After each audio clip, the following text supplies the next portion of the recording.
Welcome to Stuff You Missed in History Class from HowStuffWorks.com.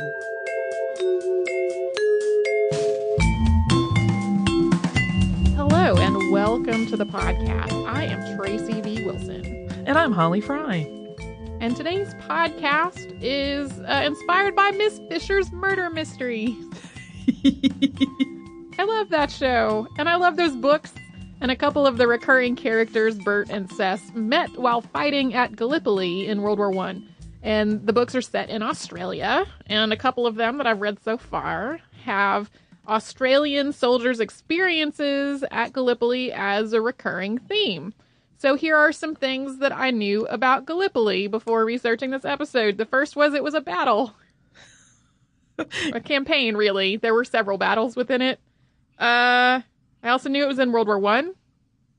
And then based on things that I gleaned from context while reading and watching Miss Fisher's murder mysteries, it seems to have been a pretty hard time for a lot of the people involved in it. And if you grew up in Australia, New Zealand, or Turkey, you probably know a whole lot more about it than what I did, right? So Gallipoli has actually become a part of the national identity of all of those three places. We've also gotten a bunch of listener requests to talk about the Gallipoli campaign, including Shauna, Amelia, Julie, Evelyn, Brendan, Louise, and Katrina, probably other people too. Some of that stemmed from the fact that this year was the 100th anniversary of the Gallipoli campaign. Fortunately, the folks at Oxford University Press graciously sent us a review copy of a new book on Gallipoli a few months ago by historian Jenny McLeod. Really good book. I'm just going to go ahead and say that now, and I'm going to say it again later, but that made it easier for us to get started on this one. And one of the most memorable and infamous aspects of World War I was its long, brutal stalemate against the enormous system of trenches known as the Western Front. Although the powers involved all expected the war to be over quickly from the outset, it reached an impasse almost immediately. Tensions had been building for decades as various European powers expanded their empires, and the tipping point came, as a lot of folks probably know, with the assassination of Austrian Archduke Franz Ferdinand and his wife by Serbian nationalists on June 28, 1914. Within a month, Austria-Hungary had demanded that Serbia take steps to prevent terrorism, and Serbia went to its ally, Russia, for help. Austria-Hungary's ally, Germany, declared war on Russia, France, and Belgium, and by August 4th, Britain had declared war on Germany as well. More declarations of war followed really soon. This was in August. By September 15th, the first trenches were being dug. The Gallipoli campaign, which started in early 1915, was an attempt on the part of the Allies, that meaning Great Britain, France, and Russia, to break their stalemate with the Central Powers, which were Germany, the Ottoman Empire, and Austria-Hungary. Bulgaria at this point had not yet entered the war. There were two main goals driving the Gallipoli campaign. The first was to weaken Germany by going after the Ottoman Empire, which had entered the war in November of 1914. Allied leaders also hoped that active warfare going on near their borders would prompt other Mediterranean nations to enter the war on their side. The other was to try to open a sea route between Russia and its allies in Europe. The Gallipoli Peninsula is bordered by the Aegean Sea to the north and the west, and the Dardanelles Strait to the south and the east. If the Allies could get access to the Dardanelles Strait, they could have a water route to the Sea of Marmara, and that would lead them to the Ottoman Empire capital of Constantinople, which is now Istanbul. If the Allies then took Constantinople, this would, number one, be a decisive victory over the Ottoman Empire, and number two, allow them to go from the Aegean Sea into the Black Sea, and therefore Russia, via the Bosphorus Strait. This was something the British military had actually been discussing for a while, even before the Ottoman Empire formally entered the war. A water route that was navigable year-round and could connect Russia to its European allies would, after all, be an extremely handy thing to have, and this was the only one. Winston Churchill was the First Lord of the Admiralty and was one of the plan's earlier proponents. However, the rest of the Admiralty thought it much too risky until the war actually started to drag on. Much like everyone had thought the whole war would be over by Christmas back when it had started in June of 1914, the British believed the Gallipoli campaign would be swift and decisive. In the words of Churchill, quote, "A good army of 50,000 men and sea power, that is the end of the Turkish menace." However, the fact that the Allies could use a water route to Russia was just as obvious to the Ottoman Empire as it was to the Allied powers themselves. So, in the months between the start of the war and the Allies' actual attempt to take the Dardanelles Strait, the Ottoman Empire was building fortifications on both sides of the strait and laying mines in the strait itself. This meant that by the time British and French ships moved in to bombard the Dardanelles for the first time on February 19th, 1915, the Ottoman Empire was more than ready. The British Navy knew that its guns were better at fighting other ships than at fighting targets on land, and this actually held true during the first bombardment of the Dardanelles. While the Allies' naval force did successfully prompt the Ottoman Empire to abandon some forts and outposts that were very close to the shore, it did not have a lot of other success. The Allies tried to bring in minesweepers to clear the mines out of the strait, but the force fell under heavy fire from the remaining Ottoman forces and had to fall back. A second naval advance into the Dardanelles was attempted on March 18th of 1915. Once again, the British battleships came under heavy fire. They also ran into undetected mines. 3 Allied ships sank, and 3 others were heavily damaged, so this was a second unsuccessful attempt. At this point, the strategy shifted to invading the Gallipoli Peninsula by land instead of the Dardanelles Strait by sea. And there were troops reasonably nearby. The Australian Imperial Force and the New Zealand Expeditionary Force had been diverted to Egypt and were actually training there. These 2 forces eventually became the Australian and New Zealand Army Corps, or ANZAC. The ANZAC troops combined with troops from Great Britain and Ireland, France, India, and Newfoundland to become the Mediterranean Expeditionary Force, led by Lieutenant General Sir Ian Hamilton. On April 25th of 1915, the Mediterranean Expeditionary Force launched an amphibious assault of the Gallipoli Peninsula, which required about 200 ships to maneuver into position. It was a difficult and devastating mission. Throughout, the Ottoman forces had the high ground, and the cliffs above the beach were dotted with snipers' nests. The Ottoman Empire also had a good intelligence network and had correctly predicted where the Allied forces were going to try to make landfall. And it had fortifications at those points, including men and barbed wire already in place. The Allies had 2 landing points in that April 25th assault. One was the southern tip of the peninsula at Cape Helles. This one was the more strategically important point, and so the most experienced units were sent there. About 17,000 Allied troops landed at the Cape in that first assault. The other, which is nicknamed Anzac Cove, was on the Aegean Sea side of the peninsula, and it was where another 20,000 men, predominantly Anzac troops, made landfall on the 25th. The force that landed there attempted to do so under cover of darkness, and consequently, they wound up a couple of kilometers off course due to a navigational error. Because they came in at a particularly treacherous and indefensible spot, the force that landed there had real difficulty reconnecting with one another and getting to where they were actually supposed to be. The Allied force making this initial assault on Gallipoli was a much, much bigger force than the Ottoman troops defending it.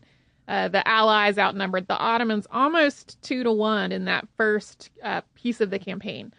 But even though the Allies had much bigger numbers, the Ottomans had, as we noted before, the high ground, plus they were defending their home territory, which a lot of them were already deeply familiar with. The people who were landing from the sea, on the other hand, had almost no knowledge of the rocky, jagged, cliff-lined, ravine-filled peninsula. This meant that during the initial assault, the Allied force encountered enormous casualties, and the assault did not make the quick, decisive hole in the stalemate that the British had hoped for. Instead, it simply turned into a second stalemate, once again driven by trench warfare. With much difficulty, the Mediterranean Expeditionary Force established 2 beachheads at their 2 landing points that they had made in that initial assault. But on top of this territory being difficult to take, it was extremely hard to hang on to. The terrain was so rough that they really couldn't get in and out with vehicles. Stretcher bearer John Simpson Kirkpatrick of the Australian Army Medical Corps, better known just as John Simpson, became famous for carrying injured men from the front down to Anzac Cove on a donkey that had been brought in to carry water. And he did this basically from the time of the first landing on April 25th until he was killed in action on May 19th. Unfortunately, in spite of heroic efforts like Simpson's, evacuating injured men from the Gallipoli front was often not enough. Because the expeditionary force had come in from the sea to try to take a narrow peninsula, they had a shortage of land and nowhere to really build a field hospital. So injured troops had to be taken by boat to hospital ships that were waiting offshore, and men waiting at the beach for these boats often came under fire. Once aboard these hospital ships, sometimes things were not much better. Without a source of fresh water, water had to be strictly rationed, and there just was not enough to keep sick and injured people both clean and hydrated. This meant that illness was an enormous problem both on the front lines and on the hospital ships themselves, with dysentery striking both the wounded and the doctors and nurses taking care of them. Overall, illness ended up causing far more casualties among the Mediterranean Expeditionary Force than combat did. Aside from the lack of fresh water, there also wasn't enough available space to dig good latrines. People were living in close proximity to their waste and to the bodies of people who had died in no man's land and could not be retrieved. So there was absolutely no good way to keep flies who landed on bodies, waste, and food alike from spreading disease. And as a result, it's not a great leap of logic to figure this out, but typhoid was rampant. So the Mediterranean Expeditionary Force was basically trapped in their trenches, eating mostly corned beef, which they knew as bully beef, and ration biscuits. There's actually a sweet biscuit that's known as Anzac biscuits, purportedly because they were a common treat in care packages from home. These ration biscuits that they were subsisting on were not that. They were basically hardtack that had to be soaked to be edible at all. Rats were everywhere. The troops had nowhere to relax or rest other than literally in the trenches. In the summer, heat and hot weather illnesses flourished, only to be replaced by cold, rain, hypothermia, frostbite, and cold weather illnesses in the winter. It was, to be short, miserable. By comparison, the Ottoman troops, who were defending their own territory using a system of trenches they'd had plenty of time to dig before the Allies even arrived, were frequently supplied with fresh fruits and vegetables from local farms. They even had brick ovens for cooking in their trenches. Their rations of food and water were generous. The Ottoman field hospitals were well appointed, and illnesses were not nearly the problem for them as they were for the Mediterranean Expeditionary Force.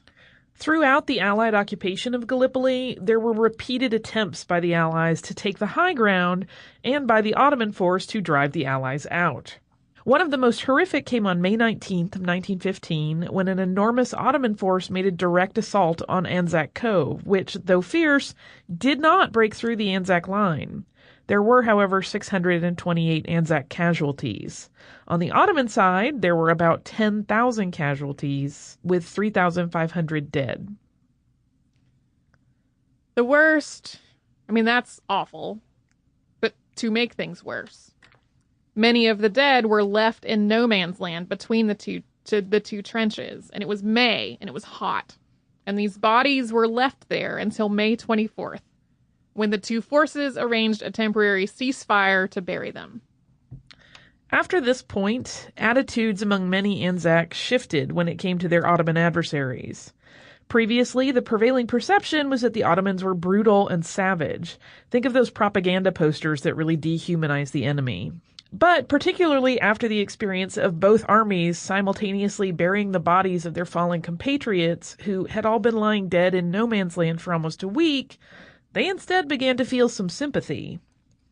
The Allies brought in another wave of troops on August 6th, hoping that greater numbers would help them finally wrest Gallipoli from Ottoman control. I want to make it clear that both sides had been bringing in reinforcements at various points during this whole campaign. The number of troops that was sent for this August 6th assault, though, was far smaller than what had actually been requested, and the effort was, once again, ultimately unsuccessful. The planned fast, efficient takeover had actually dragged on through 8 months of trench warfare, with both sides building dizzying complex systems of trenches and tunnels, which they used to try to sabotage one another from below. Lieutenant General Sir Charles Munro eventually replaced Hamilton as the commander-in-chief of the Mediterranean Expeditionary Force, and he immediately recommended an evacuation. The Allies decided this was the best course of action on November 22nd. A series of nighttime evacuations started on December 15th, with most of the Allied troops departing on the course of 4 or 5 nights. The last of the Mediterranean Expeditionary Force left Gallipoli on January 8th and 9th, 1916. The evacuation was covered by self-firing rifles, which used water trickling into a can to create enough weight to move a lever which would fire the gun. These served mostly as a distraction for the Ottoman force, making it seem as though those trenches were still occupied. The evacuation was made with a minimum of casualties. It was the most logistically effective move of the entire campaign. Outside of the context of the rest of World War I, the casualty toll of the Gallipoli campaign seems staggering. More than 480,000 Allied troops took part in the Gallipoli campaign, and there were more than 250,000 casualties, including 46,000 deaths. Just from Australia, there were 28,150 casualties and 8,700 deaths. Nearly a sixth of the Australians who lost their lives in World War I did so at the Gallipoli campaign. 2,779 New Zealanders died at Gallipoli, which was about a fifth of the New Zealanders who landed there. Total numbers were similar on the Ottoman side, with 250,000 casualties and with somewhere between 65,000 and 85,000 killed. In other words, all told, there were almost 500,000 casualties of just the Gallipoli campaign. These numbers do pale in comparison to casualty figures from other parts of World War I, and certainly for World War I as a whole, in which there were 17 million civilian and military deaths. But considering the length of the campaign and the fact that it ultimately made almost no difference in how the war played out, makes it seem particularly tragic. In part because of the failure of the Gallipoli campaign, Winston Churchill was forced to resign his post as the First Lord of the Admiralty. He lost his seat in the House of Commons and did not even begin to politically recover until 1924. The Ottoman Empire, whose strength had been waning since before the war, collapsed in 1918. In November of that year, the Allies finally got control of the no longer defended Dardanelles Strait. Today, the Gallipoli campaign is an enormously important part of the national consciousness and identity of 3 nations, Australia, New Zealand, and Turkey, where the campaign is known as Çanakkale. Australia and New Zealand were both relatively new as established nations within the British Empire during World War I. The Commonwealth of Australia was established on January 1st, 1901, although of course it had been a British colony much longer than that. New Zealand had become a nation with the signing of the Treaty of Waitangi on February 6, 1840. Particularly for the Australian military, this was the first time so many men had fought on so large a scale, specifically as Australians. Heavily romanticized accounts of the valor and bravery of the Anzac soldiers came out almost immediately after the campaign had ended, including pieces by Charles Bean, the official correspondent from Australia, whose account drew from the epic poem Song of Roland. The first Anzac Day was celebrated in Australia on October 13th, 1915. This first one was basically a memorial and a fundraiser for the surviving veterans. However, it almost immediately moved to April 25th, so the anniversary of the day of that first assault, and it gradually morphed into a memorial observance taking place annually and honoring all veterans of all wars, including both Maori and Pakeha, or European-descended contributions from New Zealand. Commemorations include memorials that take place at dawn, parades, and ceremonies. Anzac Day's popularity waned for a while after World War II as anti-war and anti-colonial sentiments started to rise in both Australia and New Zealand, but it experienced a resurgence in the 1990s. Going along with this has been the idea of the Anzac myth. This is the idea that Anzac soldiers were united by a unique brand of courage, friendship under fire, discipline, loyalty, and leadership, among other admirable qualities. And there has, of course, been some criticism of both Anzac Day and the Anzac myth. For example, whether they glorify war and whether they ignore the contributions of women who did things like working as nurses, worked in munitions factories, and things like that during the war. In the earliest years of the memorials, mothers who had lost their children in the campaign really had a place of honor, but that gradually faded and the focus turned mostly toward the men. There are also some critics and theorists who contend that Anzac Day has become such an important national holiday in Australia and New Zealand because it does not have some of the cultural baggage tied to Waitangi Day and Australia Day, which can't really be discussed truthfully without getting into New Zealand and Australia's historical treatment of Indigenous peoples. But just know that there's controversy around all that. Yeah, it's definitely a deeply important holiday in both of those places. And that's one of the reasons I think we got so many requests to talk about the campaign. But as is the case for us in the United States, with some of our national holidays, not without criticism from some folks. The Gallipoli campaign, or as we said earlier, Çanakkale, is also nationally important in Turkey. Mustafa Kemal was the commander of the 19th Division of the Ottoman Army during the campaign, and he was one of the strategic minds behind the successful Ottoman defense of the peninsula. There have actually been people who said that if he had been in command of the Allied troops, the Allies would have taken the peninsula successfully. After the war, he became involved in the movement for Turkish independence, and when Turkey became a secular republic in 1923, he was its first president. He was given the surname Ataturk, meaning father of the Turks, in 1935. So the importance of the Gallipoli campaign is important to the Turkish national identity, in part because of Ataturk's involvement in both the campaign and the founding of that nation. Like the Anzac myth in Australia and New Zealand, the campaign is connected to cultural identity in Turkey, tied to ideas like bravery and defense of the homeland.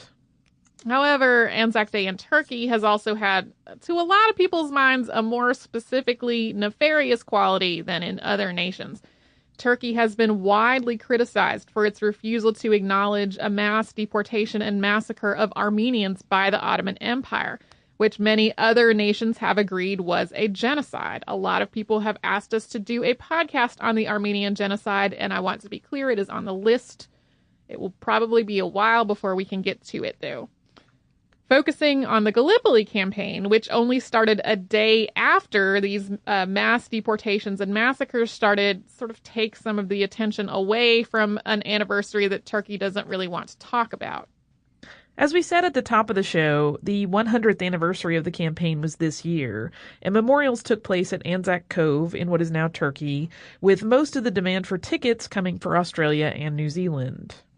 And I am not kidding at all if you are interested in this subject, especially in terms of like how the campaign became so culturally important to 3 different nations. Do pick up Jenny McLeod's book, Gallipoli. It's definitely worth reading. It is a very slender book. When I got it, I was actually like, really? I expected it to be twice as long as it is. But it is really, really packed with a lot of information. And it does a great job of talking about the multiple different influences in the campaign and how the different sides viewed it. And also in acknowledging the fact that a lot of military history is definitely written from one side. And it talks about all the steps that were taken to try to make this not just be a one-sided look at the campaign. So that, one more time, is Gallipoli by Jenny McLeod.